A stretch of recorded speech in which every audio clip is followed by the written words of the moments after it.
지금 윤석열 대통령에 대한 헌법재판소 그리고 법정에서 다뤄지고 있는 형사재판 다 아우르는 말인데요.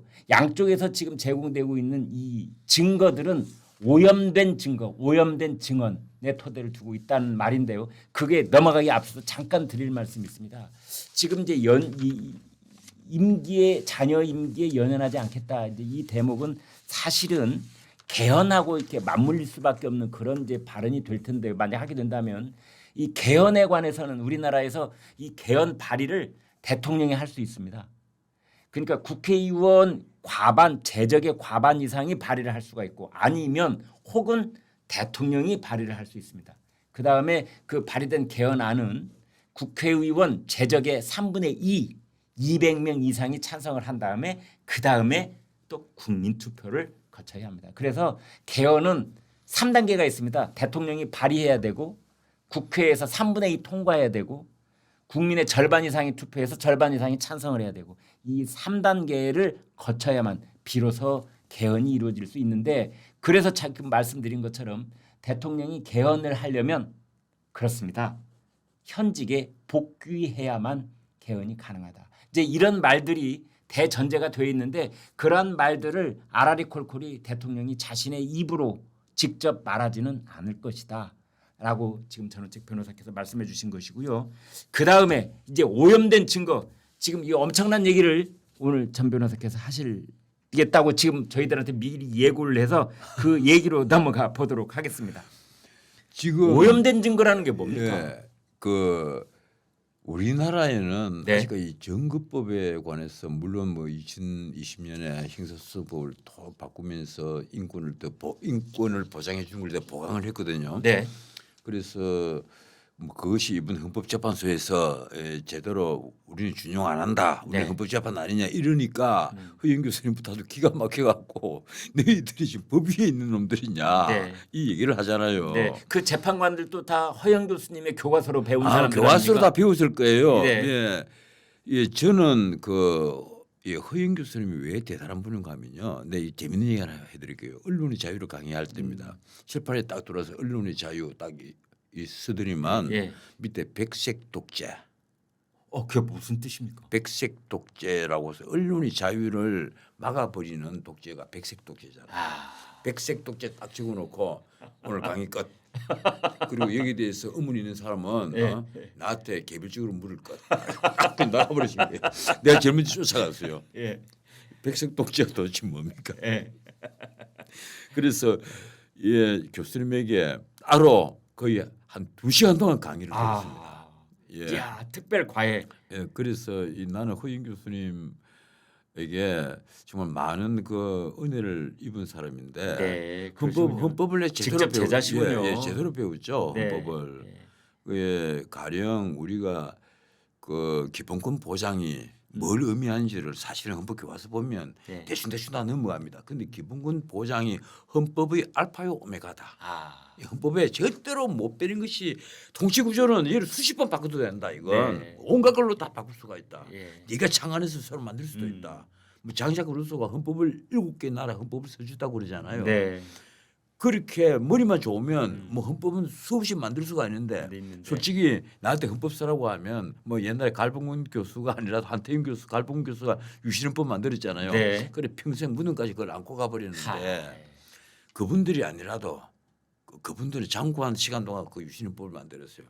만들라고 하면 주문 제작하라고 하면 뚝딱 오늘 하룻밤에 다 만들죠. 그걸 못 만들어요. 한 일주일은 걸리시겠죠. 일주일 안 걸려. 하룻밤에 다 만들어요. 이제 장담. 요새 컴퓨터가 얼마나 좋아요. 그리고 AI 기능까지 있는데. 네. 그런데 기본권 보장만은 이건 알파요 오메가다. 이 얘기를 하는 거예요.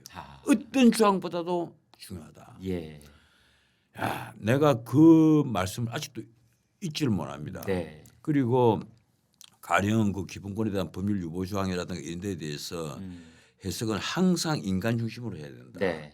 그걸 편의 중심으로 해서는 절대 안 된다. 네. 그런데 세월이 내가 많이 지나고 나서 보니까 이 우리나라 법조계에요 아주 안 좋은 풍조가 하나 있습니다. 뭡니까? 뭔가 하면 예. 우리나라 법조계는 아주 오랫동안 대부분 지금도 그래요. 공리주의에 완전히 그 틀에 묶여가 있어요. 무슨 뜻입니까? 쉽게 말하면 이게 형법으로 비교하면 이렇습니다. 이건 예. 뭐 이건 공리주의로 그 내가 지금 형사 문제니까 가히 범죄를 저지를 수 없는 쾌감, 예, 그리고 형벌을 받아서 얻는 불쾌감 뭐 이런 네. 것이 크냐. 그래서 형벌을 여기에 맞추는 거예요. 가령 이게 행정으로 어떤 일을 하잖아요. 그래서 내가 여기 도로를 만들어서 뭐 어떻게 이런 공사를 하는데 생기는 어떤 공공 이익. 근데 여기에 반해서 이 남의 땅을 재산권을 빼앗고 이거 어떻게 하고 이러면 받는 피해 예. 이런 것이 어떻게 크냐 이 아. 이익 교량을 한다 말이에요. 아. 이걸 그러니까 공공의 이익의 그 총량을 항상 따져서 법에서는 이익 교량이라고 하는 거예요. 이건 예. 사실은 정치란 말이에요. 예. 이 공리주의는 예. 사실 제럴드 밴덤이나 이게 존 스튜어트 밀의 아버지 제임스 밀 이 사람들이 원류잖아요. 이분들이 얘기하는 것은 이거 행정이에요, 사실은. 이 법률이 아니라. 그런데 우리는 이 공리주의를 법률을 끌고 들어와서 판결문에 쓰기가 제일 쉽잖아요. 맞아요. 뭐 그런 이렇게 film 많이 하는 것보다 봤어요. 이렇게 하는 것이 그래서 더 이익이 공공의 크므로 이득이 더 예, 크다고 크므로 할 수 없으므로 또는 크므로 네. 이 결론은 이러하다. 네. 주문과 같이 결정한다. 뭐 이런 식이란 말이에요. 가령 대통령 탄핵에 예. 대해서도 대통령을 파면함으로써 얻을 이익이 아니 그런데 뭐 우리- 기각의 이익보다 더 크지 아니함으로 뭐 이렇게 그런데 그런 식으로 10명의 이익보다 한 사람의 이익이 더 소중한 경우가 있습니다. 그럴 수도 있죠. 예, 근데 예. 이 우리가 형법에서 10놈의 도둑놈을 놓치더라도 한 사람의 억울한 한 사람을 생기지 않도록 억울하게 하라. 도둑놈으로 몰지 마라 이러잖아요. 예, 예. 그 우리가 죄형 법정주의 누른 그러면 눌러 파이나 지네에게 법이 없으면 형벌도 없다는 거. 네. 자 자, 지금까지 저희들은 허영 교수 그 직제자인 전원책 죄송합니다. 제가 이거 말이 전원책 너무 또 변호사의 오버했는데. 헌법학 강의를 아니, 예, 아니, 아주 그런데. 압축을 해서 아니, 기본권이 알파의 오마게다 여기까지 얘기를 했고 자 지금 오염된 증거로 빨리 돌아와야 됩니다. 이 오염된 증거 예, 예. 이게 우리는 이게 별로 대수롭지 않게 생각을 해요. 네. 가령 외국에서 이 곽종근이가 이게 가령 지금 내란 이제 프레임을 왕창 덮어 씌우기 시작했잖아요. 네. 그 핵심인 곽종근이 특수전 사령관이 예. 민주당 국회의원 김병주 예. 그것도 자기가 연합사에 있을 때 모시고 있었던 분입니다. 네. 이 김병주 그리고 이쪽에는 박선원 네. 국정원 출신 홍장원, 예. 박선원 또 예, 박선원이 있었단 말이에요. 예. 그 사이에 탁 앉아서 울먹이면서 네. 주눅이 들어갔고 제가 인원을 요원을 빼내라고 들었습니다. 네. 인원을 요원을 빼내라. 여기까지 분명해요. 예. 그런데 옆에 박선원이가 국회의원을 빼내라고? 아. 예. 그러니까 김병주가 딱 다짐을 놓습니다. 오염을 확실히 시켜버려요. 예. 국회의원을 끌어내라. 그렇게 지시를 받았느냐. 예. 그렇게 오염이 되어버린 거예요. 그 대목이 바로 그러면 만약에 이런 일이 그리고 박범계는 또 박범계도 따로 불러가지고 네. 뭐 부승찬이하고 박범계하고 앉고 앉아가지고 예. 앞에 앉혀놓고 한 말이 박종근 앞에 앉아놓고 앉혀놓고 너 이게 공익 제보자 뭐 해주겠다 뭐 이런 거 아니에요. 우리가 변호인 구해주겠다. 그렇지. 이런 식으로 오염을 시켜버렸단 말이에요. 네. 그러면 이런 일이 가령 미국 같은 영국 같은 선진 민주정에서 벌어지다면 어떤 일이 벌어지겠어요. 미국은 사법방해제. 사법방해네. 굉장히 엄하게 다룹니다. 아니 사법방해 저는 그때 지금 말씀하신 거 들으면서 그게 바로 위증교사 아니야? 이게 이런 생각도 들어요. 위정 사법방해라는 게 많이 있거든요. 증거인멸 뭐부터 위정교사부터 온갖 방법이 모해 위정 뭐 이런 게 다 있는데 네. 아주 대표적인 사법방해예요. 이런 게. 그렇네요. 예. 그리고 이렇게 오염된 증거는 예. 증거로 애초에 취급을 하지 않습니다. 법정에서 미국 판사 같으면요 아무리 젊은 판사라도 그건 오염된 증거다. 예. 나는 채택하지 않습니다. 네. 그래서 딱 잘라버려요. 네. 그리고 그런 증거를 들고 오는 검사가 있다거나 네. 변호사가 있다면 네. 호통을 치죠. 너 징계 먹을래 임마? 너까지도 사법방해돼. 그러니까 어떤 사건에 사용됐다고는 예. 권총을 가지고 왔는데 예. 그리고 권총의 지문을 감식하려고 봤더니 그건 이미 수없는 사람이 권총을 쥐었다 놨다 해가지고 그렇죠. 완전 오염된 거죠. 네, 완전히 오염된 증거물인 거죠. 그런 그런데 것들이. 이것이 이제 넓은 의미의 사법방해, 특히 공작 정치와 연결이 되어 버리면 공작 정치. 이 공작 정치. 내가 이번 사건을 보면서 나는 공작 정치라는 느낌을 지울 수가 없어요. 이 공작 정치와 만약에 연결이 돼서 의도적으로 오염시킨 정인 증거물, 네. 그러니까 홍장원이가 내놓은 메모지는 증거물이잖아요. 네. 그래서 거기 있는 필적 감정을 해봐야 되거든요. 예. 만약에 그렇다면 이러한 증거에 기반해서 내란제 프레임을 뒤집어 씌워버렸잖아요. 지금 민주당이. 예? 민주당이 뒤집어 씌우고 거기에 터잡아서 오동훈이가 대통령에게 체포영장 발부를 받고 구속영장 발부를 받았단 말이에요. 그러면 무엇이 진짜 내란이냐? 내가 보기에는 이쪽이 내란이야. 오염된 증거를 내세워서 가짜 내란제 프레임을 뒤집어 씌워버리고 헌법이 보장하고 있는 대통령의 비상대권 국가 긴급권을 행사를 한 건데 그 행사가 설령 조금 어긋났다 하더라도 그것은 사법심사의 대상이 되지 않고 대통령을 혼낼 문제는 되겠죠. 다음 선거에 뭐 가령 집권여당이 망해버린다거나 네. 이런 사단은 되겠죠. 그런데 그런 게 아니라 내란죄라고 뒤집어 씌워가지고 아니 국회에 200명, 280명입니까 290명이 간 걸 가지고 국헌 문란에 폭동이 있다. 이거 말이 되는가요? 내가 늘 하는 말이 그겁니다. 그래도 심표하고 아무 일도 일어나지 않았다. 어디 잡혀간 사람이 있습니까? 뭐 이재명이가 잡혀갔습니까? 한동훈이가 잡혀갔습니까? 우은식이 잡혀갔습니까? 아무도 잡혀가지 않았고 그렇게 대통령이 명령을 낸다도 모든 부하들이 전부 다 대통령의 명령을 다 거역을 했다. 이 얘기 아니에요 지금. 자, 여러분 여기서 오염된 증거 혹시 손 닿는데 휴대폰이 있거나 컴퓨터가 있으면은요. 인공지능에 오염된 증거를 한번 쳐보시기 바랍니다. 그러면 이런 게 나옵니다. 혈액형이 같은 사람이라도 그것이 곧 그 사람이 범인이란 증거가 될 수 없다. 또는 DNA 검사가 들어오기 이전에 혈청, 채모, 지문 이런 것들로 법의학 증거가 됐는데 나중에 DNA가 밝혀지면서 그 무고했던 사람들이 숱하게 다시 무죄가 되는 그런 사례가 많습니다. 그다음에 인공지능이 대표적으로 드는 것이 헌법재판소의 윤석열 대통령 탄핵 심판 변론에서 핵심 증언들의 발언이 미묘하게 바뀌어 정치적 공방이 일어난 것을 오염된 증거의 대표적인 사례로 들고 있습니다. 여러분 Convicting the Innocent라는 책이 있습니다. 그 브랜던 게릿이라는 분이 쓴 책인데요. 그것을 우리말로 번역한 책 제목이 오염된 재판입니다. 바로 이 오염된 증거에 의해서 기소가 되고 재판이 이루어졌던 사례만 모았던 것이 이제 그런 건데 지금 그것이 전형적으로 우리나라 헌법재판소 탄핵소추에서 진행이 되고 있다라고 저는 즉 변호사님이 고발하고 계신 하는 중입니다. 얘기가 그겁니다. 네. 제가 서재에서 그 책을 찾다가 못 찾았는데 네. 그 오염된 재판은 예. 적어도 형사재판하고 있는 판사들 네. 그뭐 민사도 마찬가지예요. 옆에 한 군씩 놔둬야 돼요. 필독서다. 예, 필독서예요. 예. 그 각 케이스들이 들어가 있단 말이에요. 예. 그리고 이게 그런데 판사들이 아까 저 말씀 중에 죄송합니다. 이제 그 오염된 증거를 생산하도록 옆에서 부추긴 아니, 그래서 사람들 이제 제가 그 이제 사람들은 어떻게 해야 돼? 가만 놔둬야 예, 됩니까? 제가 들리는 말이 그거예요. 예. 특정 면책 정- 특권이에요. 그것도. 특정 정치인 예. 또 혹은 정치 성향 그룹들 예. 혹은 특정 진영에 있는 사람들이 예. 그 정인이나 증거물에 접근을 해서 다른 진술을 유도를 하거나 예. 혹은 그 증거물에 예. 증거물을 직접 오염을 시켰다면 예. 근데 가피를 한다라거나 뭐 일부를 훼손한다든가 해서 예. 오염을 시켰다면 그거 뭔가 하면 단순한 증거인멸이거나 뭐 이런 게 아니었어요. 미국 같으면 사법방해죄입니다. 미국 같으면 사법방해죄로 중죄로 다스리잖아요. 이게요 전부 다 실제적 경합을 하기 때문에 네. 원래는 뭐 징역 7년 정도 아니냐 이러는데 천만의 얘기예요.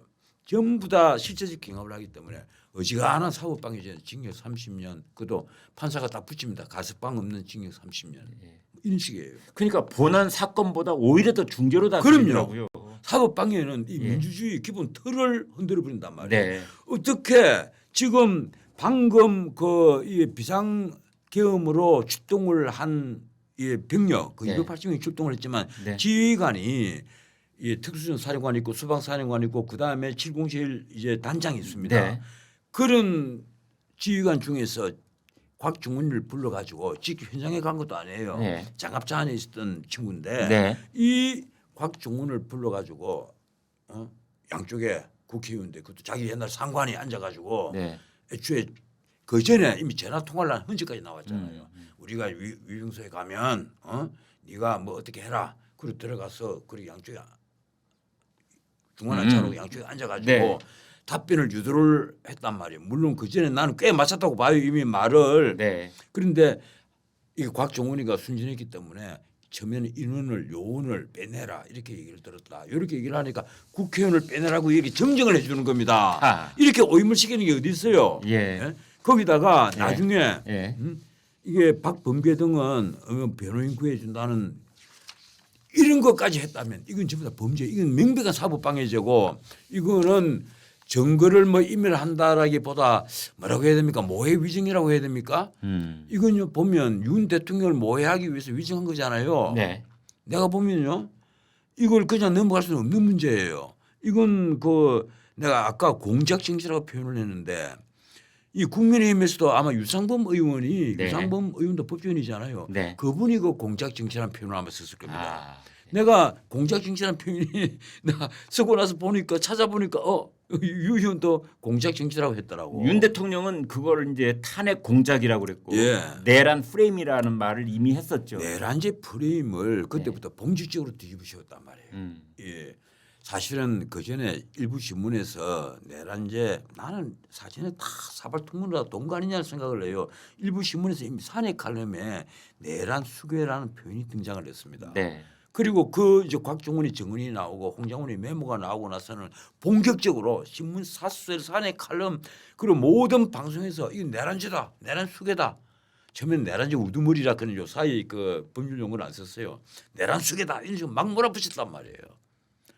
참 이게 내가 그래서 하는 말이 그겁니다. 한두 개 신문 뺀 모든 언론들 그리고 90%의 변호인들, 변호사들 90%의 변호사들 그리고 우리나라 지식인들의 절반 이상들이 여기에 가담을 했다. 이게 뭐 하는 짓이냐.